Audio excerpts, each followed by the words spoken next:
है हम ये समझेंगे।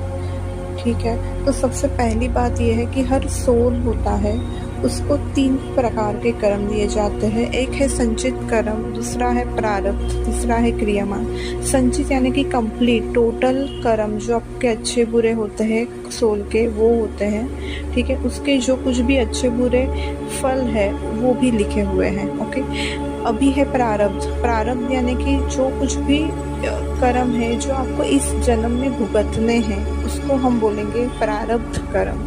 ओके, जो उसमें कुछ पार्ट ऐसा होता है जो ऑलरेडी लिखा है और वो होगा ही। ओके, सपोज लाइक मेरा कहाँ पे जन्म होने वाला है, कब होगा, कब मृत्यु होने वाली है। ठीक है, और कैसा रहेगा पैसा, ये सब चीज़ें, और यही शादी कब होगी, कैसी होगी, ये हर चीज़। ओके, अगेन आपको कौन दोस्त रहेंगे, मतलब कैसे कैसे दोस्त रहेंगे आपके, कितने लोगों से आप मिलोगे, ये सब कुछ चीज़ें लिखी गई हैं। ओके, दूसरी चीज़ है क्रियमान कर्म। क्रियमान कर्म का मतलब है आपको इस जन्म में जो आप मेहनत कर रहे हो, जो आप अच्छे कर्म कर रहे हो, जो कुछ भी कर रहे हो, ठीक है, उसको हम बोलेंगे क्रियमान कर्म। सपोज आपने इस जन्म में किसी की मदद की है, या फिर कोई सेवा कर रहे हो, या फिर कुछ भी कर रहे हो। ठीक है, कोई पढ़ाई में बहुत मेहनत कर रहा है, तो इसको हम बोलेंगे क्रियमान कर्म। या फिर कोई जॉब के लिए बहुत ज़्यादा मेहनत कर रहा है, जो इस जन्म में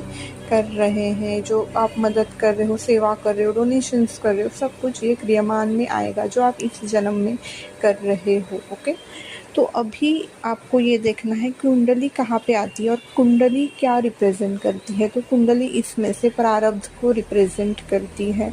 ठीक है, आपका पर्टिकुलर आपका जो कुछ भी कर्म है, आपने कुछ अच्छा किया था लास्ट जन्म में, तो उसका कोई तो फल लिखा गया है। ठीक है, तो प्लैनेटरी पोजीशन का एक पर्टिकुलर इफ़ेक्ट आपकी ज़िंदगी में आएगा, और उस फल मतलब उसका जो इफ़ेक्ट रहेगा वही आपका फल है। ओके, सो प्लैनेटरी पोजीशन एक बताई जाती है और वो देखी जाती है कुंडली में। ओके, तो बस वही कुंडली होती है एंड में।